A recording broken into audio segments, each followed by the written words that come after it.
वट सावित्री व्रत कथा। भद्र देश के एक राजा थे जिनका नाम अश्वपति था। भद्र देश के राजा अश्वपति के कोई संतान नहीं थी। उन्होंने संतान की प्राप्ति के लिए मंत्रोच्चारण के साथ प्रतिदिन 1,00,000 आहुतियाँ दी। 18 वर्षों तक यह क्रम जारी रहा।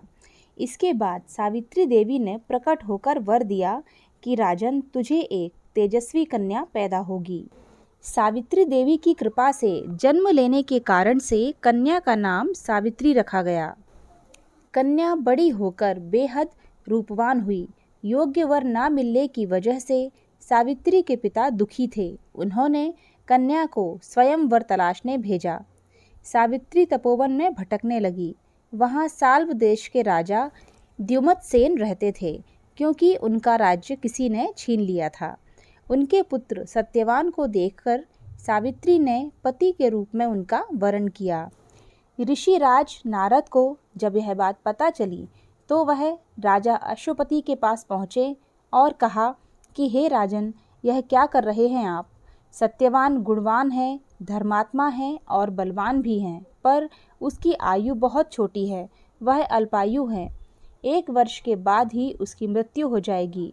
ऋषिराज नारद की बात सुनकर राजा अश्वपति घोर चिंता में डूब गए। सावित्री ने उनसे कारण पूछा तो राजा ने कहा, पुत्री, तुमने जिस राजकुमार को अपने वर के रूप में चुना है वह अल्पायु हैं। तुम्हें किसी और को अपना जीवन साथी बनाना चाहिए। इस पर सावित्री ने कहा कि पिताजी, आर्य कन्याएं अपने पति का एक बार ही वरण करती हैं। राजा एक बार ही आज्ञा देता है और पंडित एक बार ही प्रतिज्ञा करते हैं, और कन्यादान भी एक ही बार किया जाता है। सावित्री हट करने लगीं और बोली, मैं सत्यवान से ही विवाह करूंगी। राजा अश्वपति ने सावित्री का विवाह सत्यवान से कर दिया। सावित्री अपने ससुराल पहुंचते ही सास ससुर की सेवा करने लगी। समय बीतता चला गया। नारद मुनि ने सावित्री को पहले ही सत्यवान की मृत्यु के दिन के बारे में बता दिया था। वह दिन जैसे जैसे करीब आने लगा, सावित्री अधीर होने लगी। उन्होंने 3 दिन पहले से ही उपवास शुरू कर दिया। नारद मुनि द्वारा कथित निश्चित तिथि पर पितरों का पूजन किया। हर दिन की तरह सत्यवान उस दिन भी लकड़ी काटने जंगल चले गए। साथ में सावित्री भी गईं। जंगल में पहुंचकर सत्यवान लकड़ी काटने के लिए एक पेड़ पर चढ़ गए। तभी उनके सिर में तेज दर्द होने लगा। दर्द से व्याकुल सत्यवान पेड़ से नीचे उतर गए। सावित्री अपना भविष्य समझ गई। सत्यवान के सिर को गोद में रखकर सावित्री सत्यवान का सिर सहलाने लगी। तभी वहाँ यमराज आते दिखे। यमराज अपने साथ सत्यवान को ले जाने लगे। सावित्री भी उनके पीछे पीछे चल पड़ी। यमराज ने सावित्री को समझाने की कोशिश की कि यही विधि का विधान है, लेकिन सावित्री नहीं मानी। सावित्री की निष्ठा और पतिपरायणता को देखकर यमराज ने सावित्री से कहा कि हे देवी, तुम धन्य हो, तुम मुझसे कोई भी वरदान मांगो। सावित्री ने कहा कि मेरे सास ससुर वनवासी और अंधे हैं, आप उन्हें दिव्य ज्योति प्रदान करें। यमराज ने कहा, ऐसा ही होगा, जाओ, अब लौट जाओ। लेकिन सावित्री अपने पति सत्यवान के पीछे पीछे चलती रहीं। यमराज ने कहा, देवी, तुम वापस जाओ। सावित्री ने कहा, भगवान, अपने पतिदेव के पीछे पीछे चलने में कोई परेशानी नहीं है।